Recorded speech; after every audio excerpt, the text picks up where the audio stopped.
A ver, ¿qué es una familia? Parece una pregunta súper simple, ¿no? Pero para la ley la cosa se complica un poco. Hoy vamos a meternos de lleno en cómo el derecho define nuestros lazos más cercanos. Y créanme, esas definiciones tienen un impacto tremendo en nuestras vidas. Y para empezar, una pregunta que va directo al grano y que seguro nos va a hacer pensar. Legalmente hablando, ¿la persona con la que alguien se casa es su pariente? La respuesta quizás no es la que se imaginan, y es la que nos va a abrir la puerta a todo este mundo de definiciones legales que es, bueno, fascinante. Rapidito, ¿qué vamos a ver? Primero, el vínculo familiar legal. Luego, los tipos que hay, por sangre y por afinidad. Después viene la gran sorpresa sobre los cónyuges. Vamos a entender por qué esto es tan importante. Y para terminar, cómo la ley se las ingenia para medir qué tan cercanos son los familiares. Bueno, vamos a sumergirnos en el tema. Para poder contestar la pregunta del millón, primero tenemos que entender el concepto clave, la base de todo esto, el parentesco. A diferencia de lo que uno podría pensar, que es algo de afecto, para la ley el parentesco es un vínculo jurídico. Así de claro. Es la manera formal que tiene el derecho de reconocer esas relaciones familiares, que pueden surgir ya sea por una línea de sangre, porque se comparte un ancestro, o por una disposición específica de la ley. Ahora, claro, la ley no pone a todo el mundo en la misma bolsa. Este vínculo lo clasifica de dos formas principales, y esta diferencia es clave para entender todo lo que viene después. Por un lado, está el parentesco por consanguinidad. Este es el que todos conocemos, el más intuitivo, ¿no? La relación con padres, hijos, abuelos, hermanos, los que llamamos parientes de sangre. Y por el otro lado tenemos el parentesco por afinidad, que es el que nace a raíz del matrimonio o una unión civil. O sea, para que quede claro, son los parientes políticos. Ahora, fíjense qué interesante es cómo se arma este vínculo de afinidad, porque no es una relación, digamos, directa, es más bien como un reflejo. La ley dice que una persona se vincula con la familia de sangre de su pareja. Entonces, la relación que esa pareja tiene con su padre, un parentesco de primer grado por consanguinidad, se refleja y crea un parentesco por afinidad, también de primer grado, con su suegro. Es como un espejo. Y con todo esto ya más claro, ahora sí volvemos a la pregunta inicial. Ya vimos que el matrimonio crea este parentesco por afinidad con la familia política, pero ¿qué pasa con la relación entre la pareja misma? Entre los cónyuges. A ver, pensemos. Si el parentesco es por sangre o por afinidad, y la afinidad es con los parientes de la pareja, ¿en qué lugar queda la pareja misma? Y aquí está la gran sorpresa. Para la ley, los cónyuges no son parientes. Así como se oye, no tienen parentesco por consanguinidad, que de hecho sería un impedimento para casarse, y tampoco por afinidad, porque ese, como ya vimos, se crea con la familia del otro.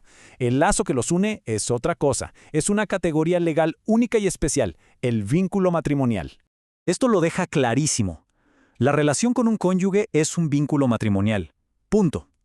Pero la relación con los suegros y cuñados sí es un parentesco, específicamente por afinidad. Es una de esas curiosidades del derecho con enormes consecuencias prácticas. Y ahora pasemos a lo importante. ¿Y esto para qué sirve en el mundo real? Porque podría sonar a una discusión súper teórica, pero para nada. Estas definiciones tan precisas son las que determinan derechos y obligaciones que nos tocan a todos. El parentesco por afinidad, por ejemplo, pone límites. Impide ciertos matrimonios como entre un yerno y su suegra. Genera inhabilidades en juicios para asegurar que todo sea imparcial. Y en lo penal, puede hacer que un delito sea mucho más grave, como pasa en los casos de violencia intrafamiliar. Pero el poder del parentesco en general es todavía más grande. De ahí salen derechos y obligaciones fundamentales. Define quién hereda si no hay un testamento, quién está obligado a dar una pensión alimenticia, a quién le toca el cuidado de los hijos e incluso el derecho que tienen los abuelos de poder ver a sus nietos. Ok, como estas relaciones son tan importantes, la ley necesita una forma súper precisa de medirlas. Y para eso usa un sistema bastante lógico que se basa en dos conceptos: las líneas y los grados. Pensemos en la línea como si fuera el camino que une a dos familiares, y el grado es la distancia en ese camino. Cada generación que los separa es un pasito, o sea, un grado. Y esta línea puede ser de dos tipos. La línea recta, que es la más fácil de imaginar, ¿no? Une a personas que descienden una de la otra, abuelo, padre, hijo. Y luego está la línea colateral, para los parientes que no descienden uno del otro, pero que sí tienen un ancestro en común. El ejemplo clásico, los hermanos o los primos. Entonces, ¿cómo se calcula este famoso grado? A ver, en la línea recta es súper fácil. Un padre y un hijo están separados por una sola generación, entonces es primer grado. Para la colateral, como entre hermanos, la regla es subir hasta el ancestro común y después bajar. O sea, de un hermano subimos al padre común, eso es un grado, y del padre bajamos al otro hermano, eso es otro grado. 1 más 1, 2. Por eso los hermanos son parientes en segundo grado. Y acá viene el punto clave. Toda esta matemática se aplica igualito a la afinidad. La ley usa esa regla del espejo que decíamos antes, el grado y la línea de parentesco con la familia política es exactamente el mismo que el que tiene el cónyuge con su familia de sangre. Por eso un suegro es un pariente por afinidad en primer grado, línea recta. Y todo esto nos deja con una reflexión final, ¿no? Estas reglas, que a primera vista pueden parecer súper frías, súper técnicas, no son solo palabras en un código, son la estructura invisible que le da forma a nuestros derechos, a nuestras obligaciones y a la manera en que la sociedad misma organiza sus lazos más íntimos.